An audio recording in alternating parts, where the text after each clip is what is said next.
We've had a relationship with Ingleside for many years. We used to rehearse the Totally Awesome Players. At that point, it was Totally Awesome Kids. Residents would come in and see what we were up to, and it was just a great relationship, so we wanted to expand it. The clock chimes 4 times. Victoria sits ramrod straight at the table that holds signs of a tea party. I know nothing has changed for me. I'm still being judged by how Father made his fortune. We've been doing playwriting we've been doing in high schools, in Ferris School for boys, for incarcerated youth, and we thought this is the next step. This is a great way for people to tell their story. I really like the way Gloria used language. On the first page, Victoria says, "Yes, tea, I would offer you some, but it has grown stone cold." We don't talk like that anymore. We knew we were getting the idea that they were of a different time. I signed up for the program.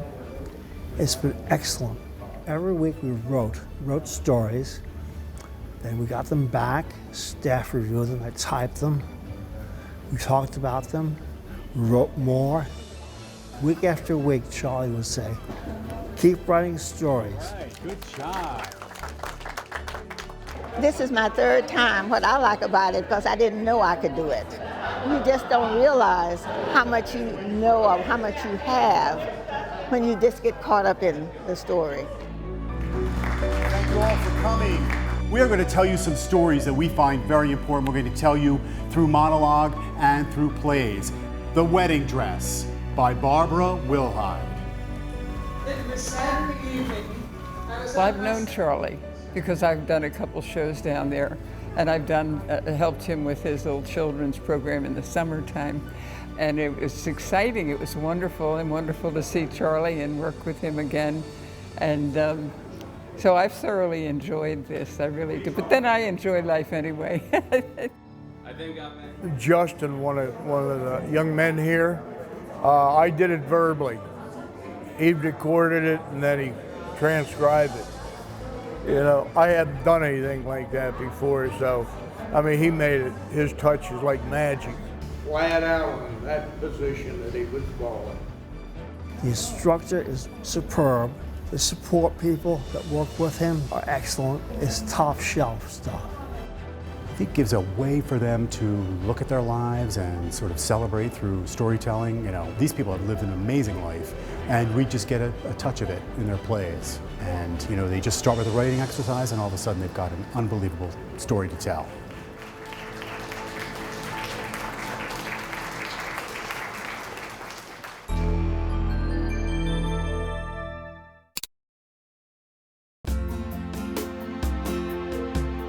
You're connected with Content Delaware.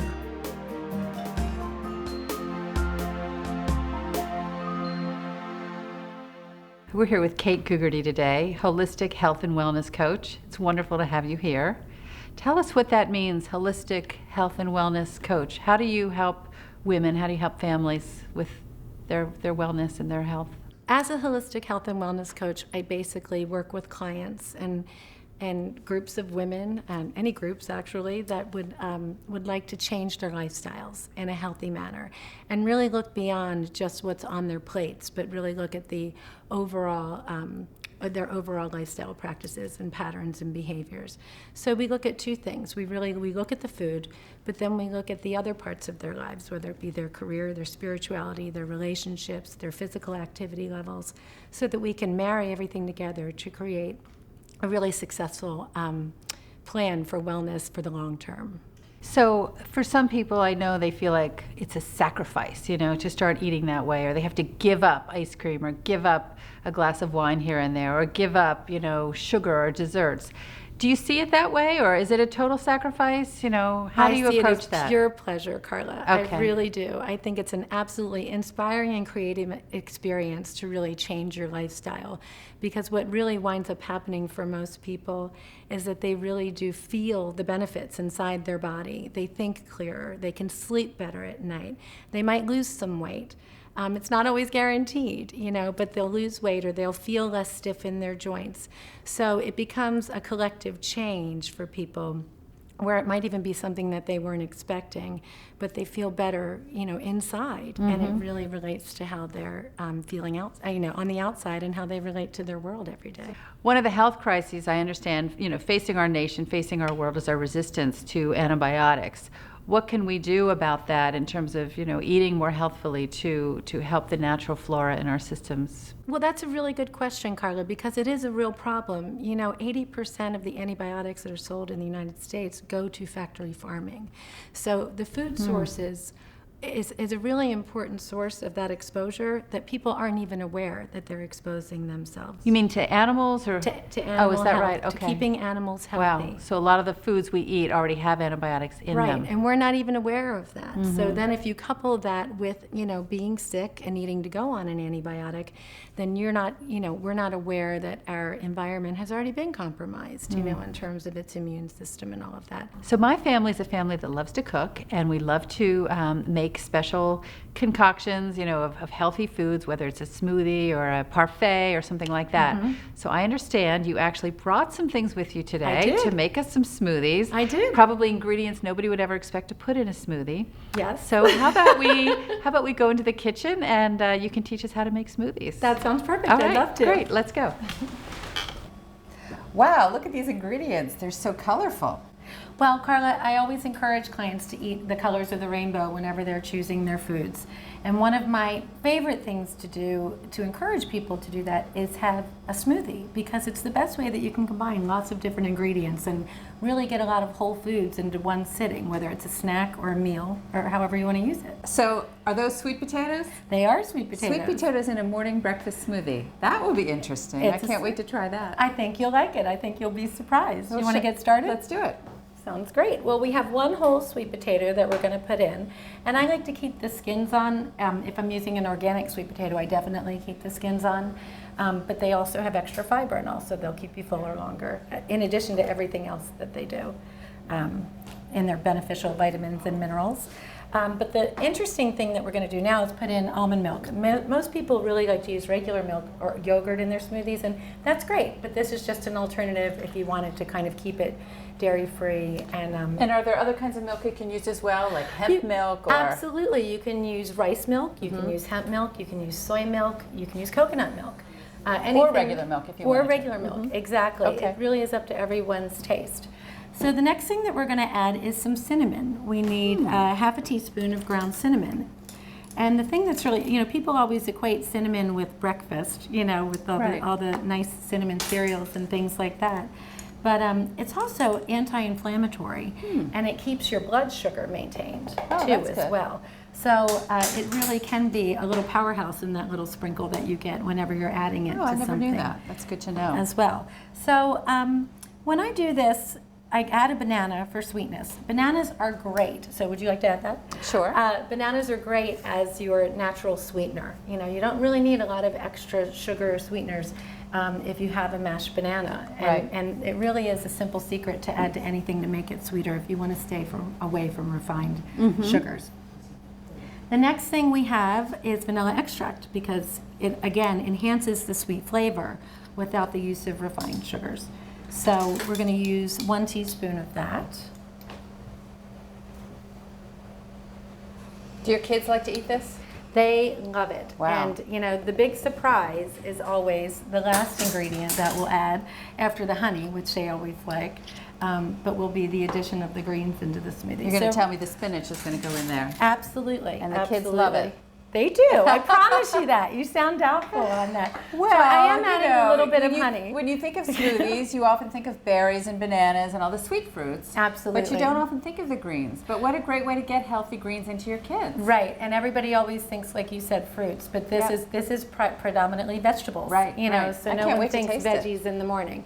Now I am adding a little honey, since you haven't tried this before. I want to make sure that you think it's sweet enough. But do you always have honey at home, or do you leave honey out a lot of times because? I actually leave it out because I find that the banana is enough. plenty sweet, and I think sweet potatoes are very sweet too. Once Once the palate really gets refined from refined sugars and processed foods, you really start to notice how sweet the natural whole foods really are. So that's an optional and have one. that sweetness. Now I'm going to let you add the greens because that's the big surprise. So you just add it all in at one time? Yep, and it's about a handful of greens. Okay. We're using spinach today, but you can certainly use whatever greens you Use have. kale or Swiss chard or Absolutely. anything like that? And Wow. especially I encourage people because a lot of people don't eat their greens.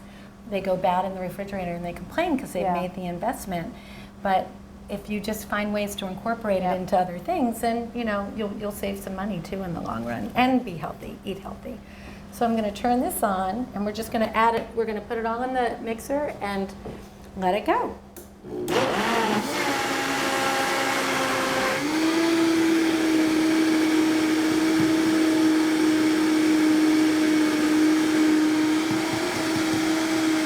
Now the last thing I like to do before I'm done is add some ice because everybody really usually likes, about half of that is fine.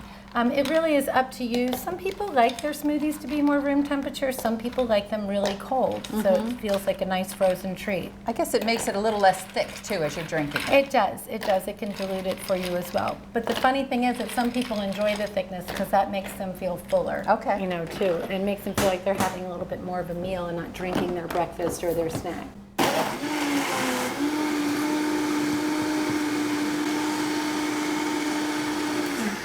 I think that's probably about done. So now we get to taste it? We get to taste it, absolutely. So excited.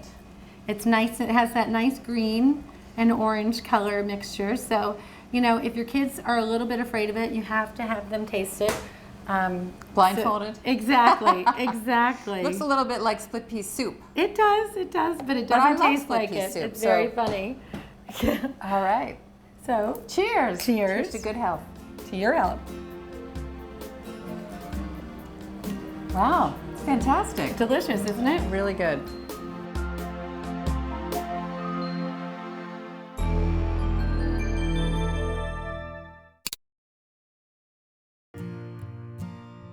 Delaware Guidance Services is 60 years old. The organization started out with serving about 150 families, and here we are many years later, and we're serving almost 15,000 a year.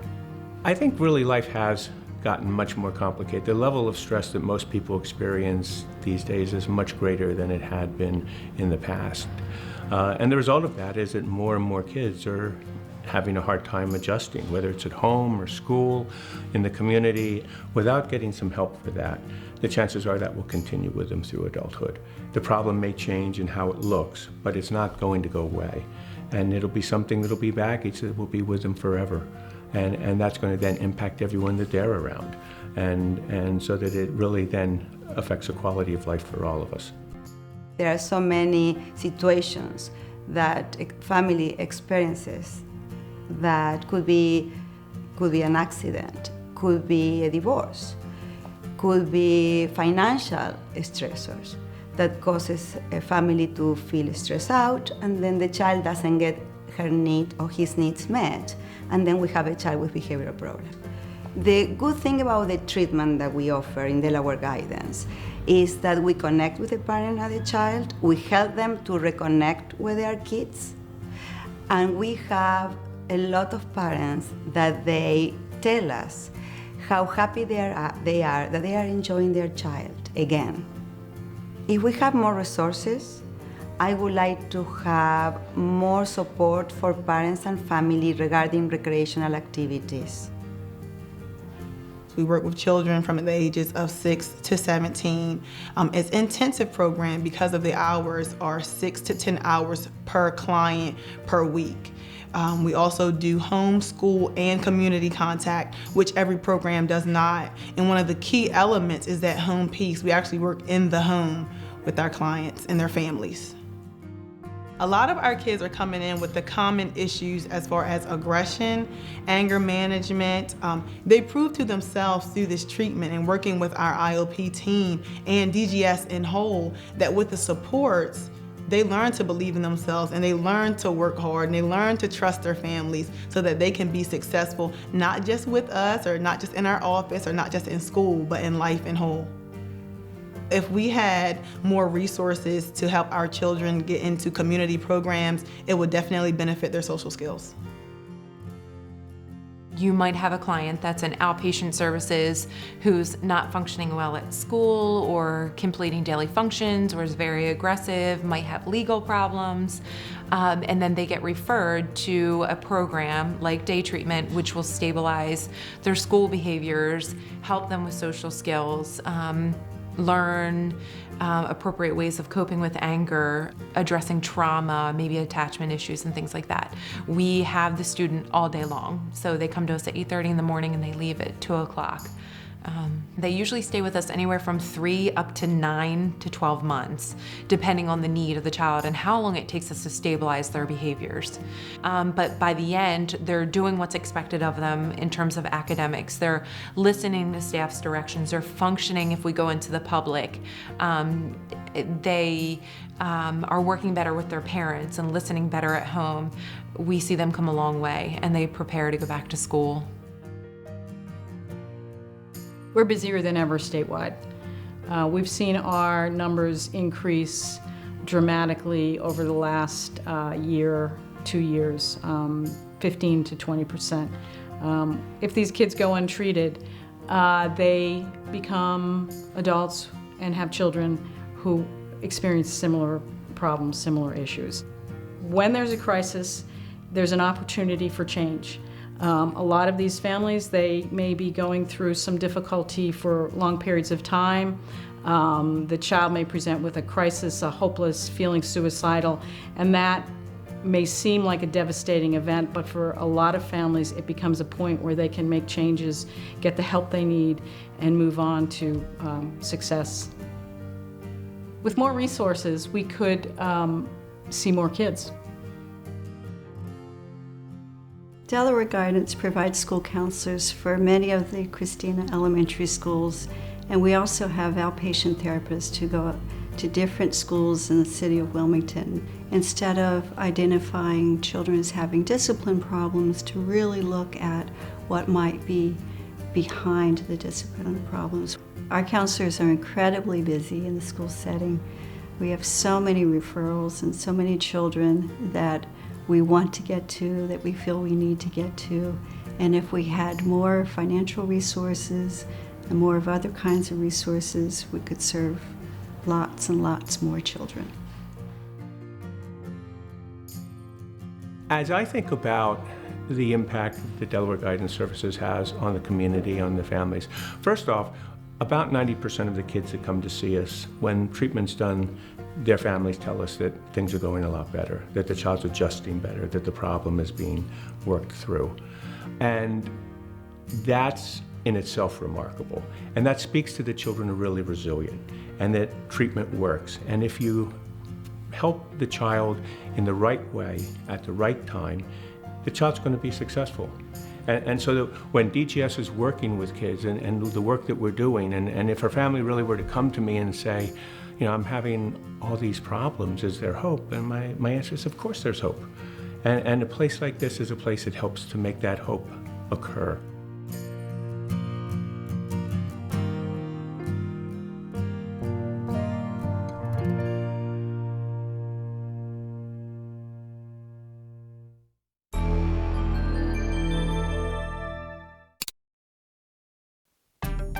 This conversation is taking place at the Delaware Center for Horticulture.